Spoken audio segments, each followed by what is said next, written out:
Hey everybody, and welcome back to another Faith Talks segment. Before we get started with anything, I'd like to take a quick moment of silence to remember the late great Naya Rivera.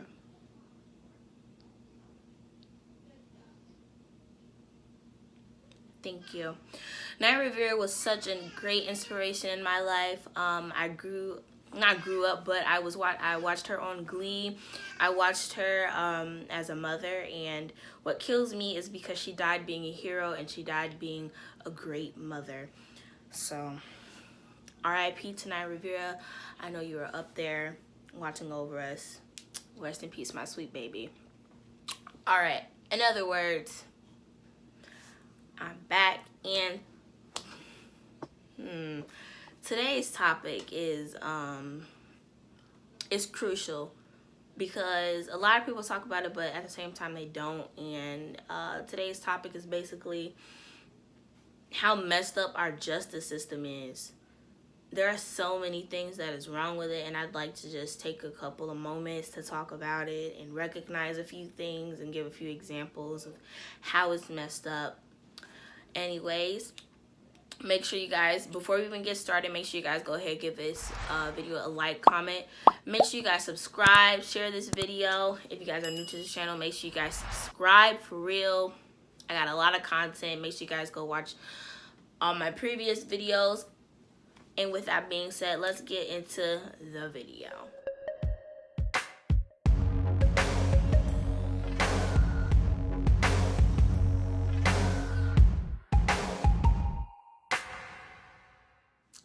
Alright, so our justice system has been messed up for years. Way before I was born. Honestly, I can't even really set an exact date as to when it all began. There are a couple things that are wrong with our justice system, and I think it's crucial to talk about it because we're living in a time where some people do believe in equality, but it's that tiny percentage of people that don't, that completely mess things up for everybody. There are people in the justice system that believe that white people are superior and that no one is equal, when in all honesty, everybody is equal. We bleed the same blood. Yeah, everybody is equal, and a lot of people need to recognize that. And it's just really sad for people that don't. There are racist people in the justice system, not just towards black people, but all ethnicities, and it's just crazy. We can start with this. George Floyd was killed for using a counterfeit $20 bill to buy some cigarettes. He was killed for it, not arrested. And when they were had him on the ground, he was screaming, I can't breathe, and dude still didn't let up. And he was killed for using a counterfeit $20 bill. But yet, there are some white people that can get pulled over for drug possession and go off with a warning. I don't have a specific example, but I've known it to happen, and then let you arrest another ethnicity for drug possession, and they go straight to jail. There's a whole trial for it, and it's unnecessary. And you can see that it's not equal. Nothing balances out with it. Another example could be the protests. Man, there were white people that were protesting, breaking down stuff because everybody was on lockdown for Corona. And nothing happened. The police were just there. They just watched them do anything. No, nothing. But when we were protesting for George Floyd, man, we got gas. There were people arrested. Like, what kind? That makes no sense to me. Because we're protesting for a good cause, but y'all protesting because y'all trying to get out the house during a pandemic. A pandemic. That is so crazy to me. But anyways, one specific topic I want to touch on is the Central Park Five. A lot of people have seen the Netflix series When They See Us with the Central Park Five, Corey Wise and his friends. This took place in 1989, and 5 boys were wrongfully convicted of rape of a white woman because of the color of their skin. At the time, the boys were hanging out in the park with a whole bunch of other people, and those 5 were caught.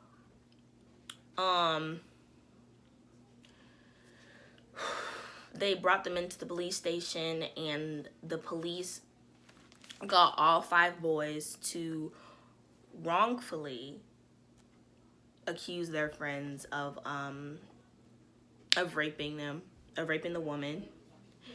And what was crazy was because none of their semen, none of their semen matched the semen near the crime scene where the woman was raped. None of it.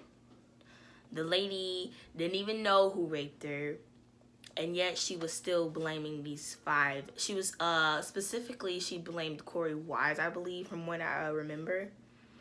But yeah. Then at the end of, just about at the end of all their sentencings, the actual raper confessed later, and everybody had almost served their full sentence by the time he confessed. And I'm just like, these 5, they were kids when this happened. They didn't get out till they were like 30 maybe. But these were like, they were straight up kids, and to convict and to accuse them of rape without any hard evidence is just crazy. Just because they were black, just because they were in the park. Man, it's just I could not have been. I don't know what I would do if I was alive around then. I don't know. But moving on to the next one. Walter McMillan. I forgot what year this was, but he was a man that was wrongfully accused of murder of a white woman named Rhonda Morrison. He was sentenced to the death penalty. No one actually found the real killer. No, her parents never got peace with it. But McMillan was only a suspect because he was black. And what had happened was he actually got stopped on his way home while they were looking for the killer, I guess. And he was stopped on his way home, and they just accused him of murder. I have no idea. I've looked into the story. I don't exactly know all the details, but it's just crazy. The police, in order to get him into jail and to get him the death penalty, they got a white man. They got this white man to give a false statement.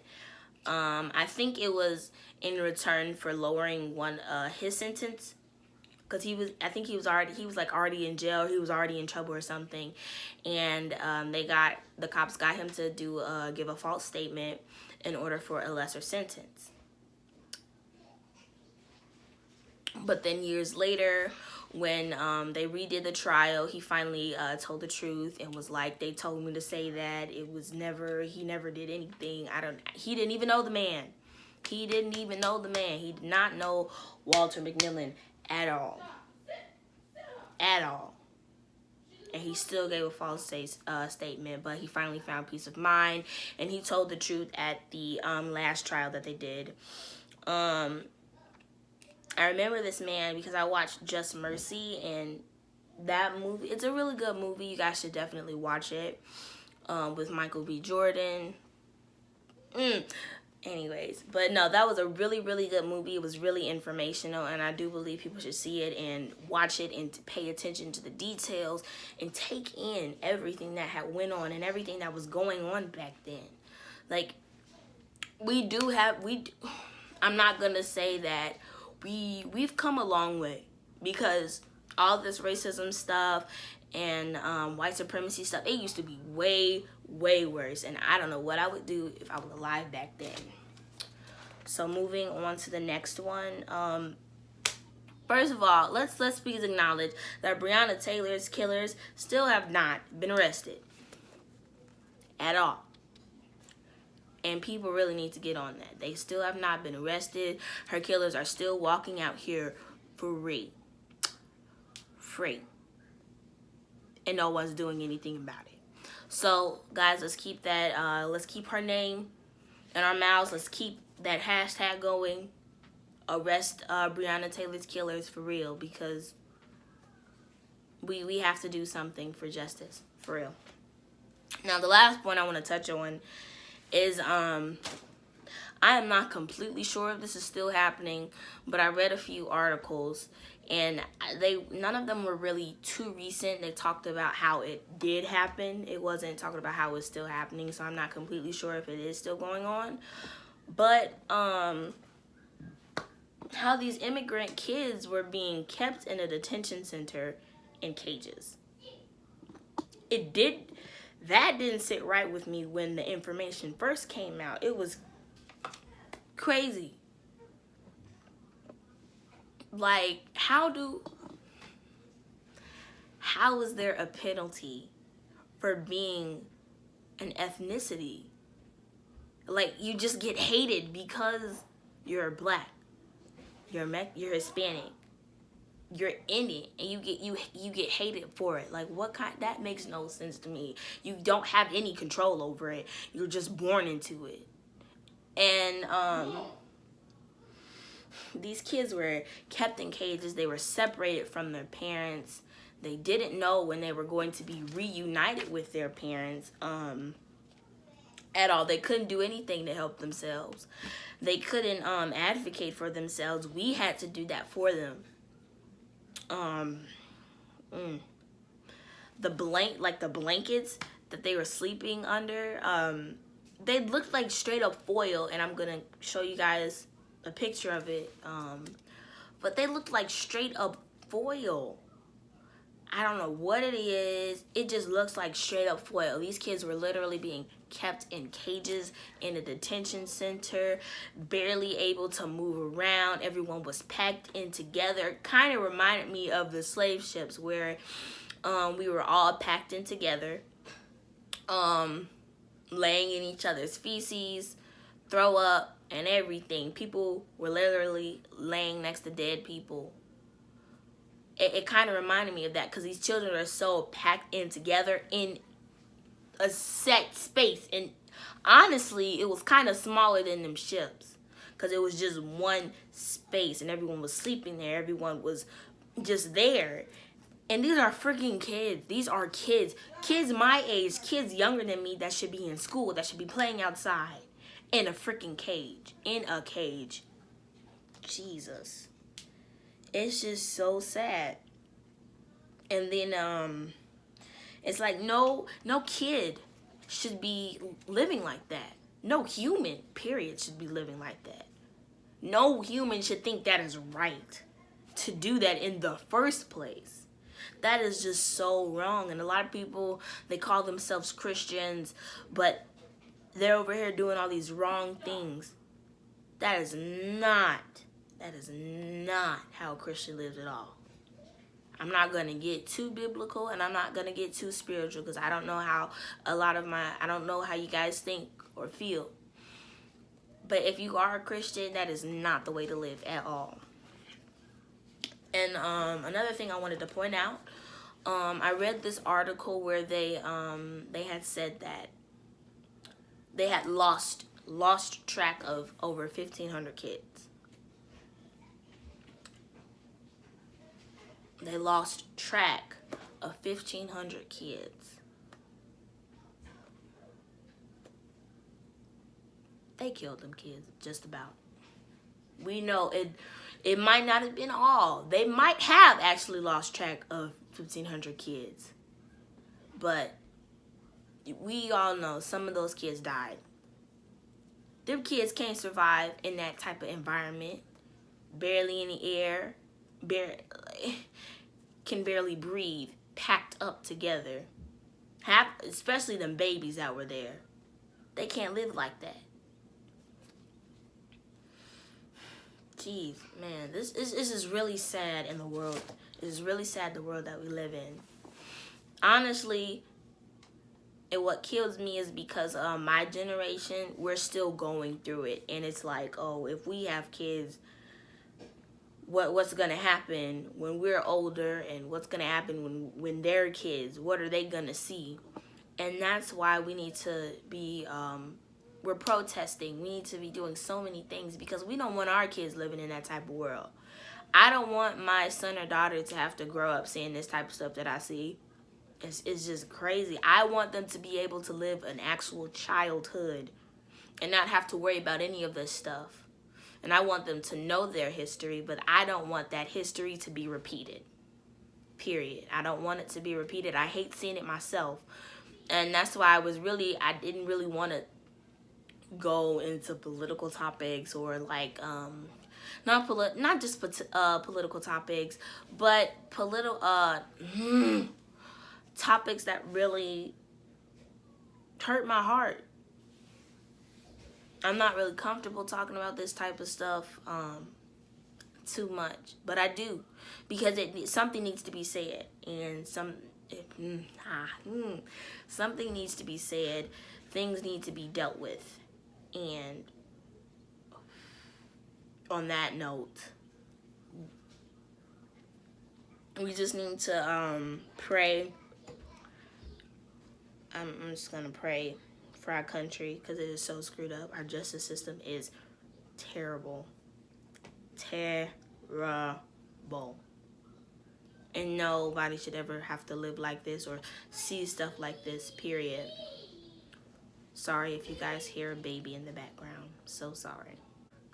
Thank you guys so much for watching this video. I know it was kind of touchy, but something had to be said.